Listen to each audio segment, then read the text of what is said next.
Olá, muito boa tarde, bem-vindo às Conversas na Eclésia. E nesta semana em que se comemora o Dia de Portugal, de Camões e das comunidades portuguesas, vamos até onde estão portugueses. Hoje vamos até à Suíça. O Marcelo Rebelo, que não é de Sousa, é só Marcelo Rebelo, é assistente pastoral na Suíça. Obrigada, Marcelo, por estar connosco, por nos dar a conhecer essa realidade, que não é de uma comunidade portuguesa que acompanha, mas de várias. Sim. Olá, boa tarde, Sónia. Obrigado pelo convite e pela disponibilidade de conhecerem um pouco o trabalho pastoral que é feito aqui na Suíça, nesta parte da Suíça Central. Então, de que comunidades é que estamos a falar? Portanto, nós estamos a falar de 5 comunidades que estão dispersas por vários cantões. Estamos a falar, por exemplo, em Bar, Erstfeld, Ibach, Luzerne e Chincon, que são terras que se localizam em vários cantões, como o cantão de Luzerne, o cantão de Zug, o cantão de Schwyz. Chegamos a muito sítio. O Marcelo foi para a Suíça há 7 anos. Como é que chegou para ser assistente pastoral? Foi um pouco, quase como um convite, uma proposta não esperada. Eu, na altura, estava a estar em Coimbra e, em conversa com um sacerdote amigo da Diocese de Braga, ele partilhou comigo que tinha um colega aqui na Suíça que estava à procura de um teólogo, de um assistente pastoral, que é uma figura que existe aqui na Igreja Suíça. Pronto, eu aceitei o desafio e cá estou. Que Então, inicialmente era para ficar até com um sacerdote e acabei por ficar com outro que também estava à procura de um assistente pastoral. para quem não conhece e porque em Portugal não temos esta figura do assistente pastoral, quais são as suas responsabilidades? São de vários âmbitos pastorais, não é? Desde a catequese, onde sou responsável por dar formação às catequistas, acompanhá-las, reuniões de pais, fornecer materiais, tudo o que for necessário, acompanhar as pessoas, visitar doentes, também há a vertente da parte musical, da liturgia, também toco órgão e acompanho os coros e ensaio alguns dos coros, preparar também essa parte da liturgia semanal. Temos grupos de jovens que também acompanho. Também temos um site que reformulei, pus mais material, dei-lhe uma cara nova e vou sempre tentando atualizar. Inclusive coloco a liturgia semanal em PDF para os leitores poderem preparar antes de irem ler. Que também é válido se quiserem usar em Portugal, o nosso site que é rezaravida.com. Fica a dica. Fica a dica. E tem mais material lá e podem conhecer um pouco também da nossa realidade. Precisamente, que realidade é esta? Quem são os portugueses que compõem essas 6 comunidades? O grande grosso que nós a que chegamos são a primeira geração, que foi há 20, 30 anos, e depois alguns dos descendentes, a segunda geração, filhos, e também já começamos a ter netos dessa geração.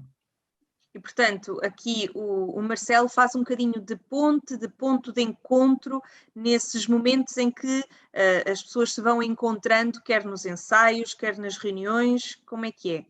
Sim, sim, eu acabo por ser um pouco um motivo para as pessoas se encontrarem, não é? Como é o caso dos grupos corais, que ainda é bastante gente. É um momento em que as pessoas param, é o momento delas, no fundo, como muitas vezes elas dizem, e considero que é uma parte importante também da missão que me é confiada, é ser um pouco esse ponto de encontro para as pessoas. No fundo, as pessoas sentirem que estão na Suíça, mas que há alguém português que os entende, porque muitas vezes a grande barreira é a língua também, mas é a cultura. Às vezes é o que nos torna mais difícil compreender o outro, não é? E assim, sendo portugueses, é mais fácil. É por isso que esses filhos e já netos dos imigrantes de primeira geração que recorrem à catequese, nomeadamente, e aos grupos de jovens, recorrem às raízes portuguesas. É por essa cultura. Também, e como falo, muitas vezes falamos com o Padre Aloísio, que é o responsável da comunidade, o pároco que está aqui, também é um pouco fazer essa ponte de viver como se vive em Portugal, não é? Porque a religião tem a parte também cultural, não se pode fugir, e é também quando chegarem a Portugal, por exemplo, irem com os avós à missa, com os avós que têm lá, ou sentirem-se um pouco em casa, não é? Não ser algo estranho. Aprender a rezar em português, porque eles já aprendem isso, eles têm aulas de religião também na escola, tudo em alemão, não é? E é mais na dinâmica cultural deles. Quais são, assim, as grandes dificuldades que sente dessas comunidades? Dificuldades? Boa pergunta. Eu confesso que não é que sinta dificuldades, porque são-nos cedidos espaços pelas estruturas suíças. Às vezes, se calhar, talvez a maior dificuldade seja chegar ainda a mais gente, porque eu penso que há muita gente que ainda não tem conhecimento que nós existimos e que estamos cá. Apesar de todos estes meios que tentamos chegar às pessoas, temos um site, temos o Facebook também da missão, temos também um canal de YouTube. Talvez seja essa a dificuldade maior. Dizia-me que tem a sede em Luzerne, mas depois faz muitos quilómetros para acompanhar essas comunidades. Essa também é uma das dificuldades, ou não? Digamos que sim e não. É um desafio inerente ao nosso trabalho, não é? Ao que nós fazemos, implica fazer isso, portanto, não considero propriamente uma dificuldade, é um desafio. E aqui existe uma boa rede de transportes públicos que eu costumo usar, agora com isto da pandemia reduzi um bocado esse uso, mas é uma parte boa da Suíça é que nós com transportes públicos chegamos a todo lado. Essa era uma das temáticas que eu queria falar e abordar, a vossa realidade também no ano de 2020, quando chegou a pandemia. Como é que, de alguma maneira, viveram também essas limitações? Nós aqui na Suíça passamos por várias fases de controle da pandemia. Houve uma parte em que estava tudo proibido, ou seja, não podíamos celebrar com as comunidades, então houve algumas vezes que foram transmitidas missas online, quer da capela da missão, quer de uma das igrejas onde celebramos. Depois houve uma fase em que podia estar um terço das pessoas, na altura sem máscara, abriu um pouco mais, depois voltaram a aumentar os casos, voltou a fechar e depois abriu novamente e então veio com uma regra que está imposta até este domingo, que é as missas podem ter só 50 pessoas, mais não, com máscara, os coros não podem cantar, já há bastante tempo. Houve uma altura em que podiam, depois deixaram de poder, portanto, é um avança, retrocede e esperamos melhores dias. Já veio hoje a norma da Diocese em que poderão participar 50 pessoas na Eucaristia, já é bom. Vamos abrindo aos poucos. No entanto, deve ter havido aí uma fase também difícil, como em todo o mundo, que tiveram vós próprios e o Marcelo como assistente pastoral, de acompanhamento de fases mais difíceis ao nível de saúde, nas famílias das comunidades?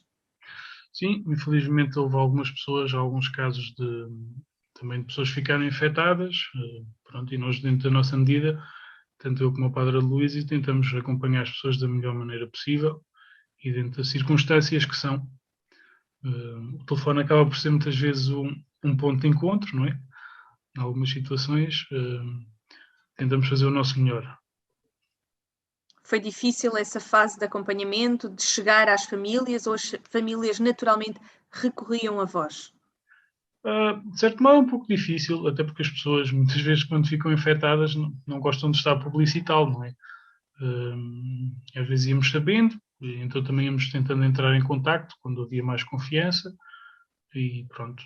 Mas houve algumas situações mais complicadas que foram sendo acompanhadas, mas agora está tudo mais calmo. Apesar de todas essas limitações durante este último ano, digamos assim, acredito que as comunidades por onde passa, as 6 comunidades que vai visitando, têm realidades, sim, todas elas realidades diferentes. Há sim alguma dinâmica que gostasse de partilhar, de dar a conhecer? Que seja diferente do que fazemos em Portugal, eu penso que é tudo dentro do mesmo espírito. Não é? Agora, nós aqui temos condições que em Portugal são um pouco diferentes, são muito diferentes. Nós, por exemplo, na Suíça, nesta parte alemã, onde eu estou, existe o imposto religioso. Portanto, a Igreja aqui, digamos, tem duas estruturas, tem a parte pastoral e a parte administrativa. A parte administrativa é o que gera os dinheiros e é feito por leigos e pessoas muitas vezes formadas até nessas áreas de gestão, de direito. Depois há a parte pastoral que nos é entregue a nós, aos sacerdotes, e que é o bispo que rege. No nosso caso, nós apanhamos várias dioceses também, para além de apanhamos os cantões, apanhamos a diocese de Basileia, que no meu caso foi a que passou a missão canónica, é o bispo responsável por mim, mas ainda apanhamos outras dioceses, como é o caso de Cur. Portanto, essa parte é interessante, que é diferente, não é? O ser missionário implica também viver nestas diferenças e aprender com elas. Muitas vezes penso que nos ajudam a crescer, e o facto de emigrarmos, e eu falo por experiência própria, faz-nos um pouco ver de fora o nosso país, aprender com modelos do exterior e dizer assim, bem, isto realmente seria interessante em Portugal. E essa é uma das coisas que felizmente nós neste momento temos salas, temos igrejas que são proporcionadas pelas paróquias suíças. E esse nível está tudo assegurado. Portanto, quando as pessoas têm vontade de participar e aceitam as propostas que fazemos, tudo é possível fazer e funcionar. E também tenho que louvar as pessoas que trabalham connosco, porque sem elas não faríamos nada. E existem os responsáveis também das comunidades, que são pessoas fantásticas e que, graças a isso, podemos fazer imensas coisas, imensas. Desde convívios, se não fossem essas pessoas, coisas tão pequenas como pôr mesas, como preparar tudo, não é? É graças a essa boa vontade das pessoas que nós podemos fazer muita, muita coisa. E sabemos também que o Marcelo tem aqui uma paixão especial pela música. Foi também, durante este tempo, uma ajuda especial tocar, ensaiar, mesmo que à distância. Foi aqui um ânimo diferente agora nestes tempos? Sim, por exemplo, as últimas Eucaristias, como não era possível cantar, eu acompanhava o Padre Luís a todas as Eucaristias e pelo menos havia o órgão, música de órgão, repertório, muitas vezes os cânticos. Eu pensava, bem, vou tocar este cântico porque as pessoas sempre cantam lá dentro, não podendo cantar para fora, e sentem o espírito. E às vezes no final da missa as pessoas dizem, Marcelo, eu estava aqui a cantar dentro, estava quase a cantar. E essa parte também foi gratificante, e tentar trazer um pouco do que nós chamamos de normalidade estes tempos mais difíceis e estranhos. Esperemos melhores dias para todos e que a vossa missão aí junto dos portugueses continue com todo o sucesso e essa animação de fé. Marcelo Rebelo, muito obrigada, assistente pastoral na Suíça, obrigada por esta disponibilidade e por também nos dar aqui a conhecer a realidade dessas 5 comunidades. Muito obrigado também, Sónia. Obrigado.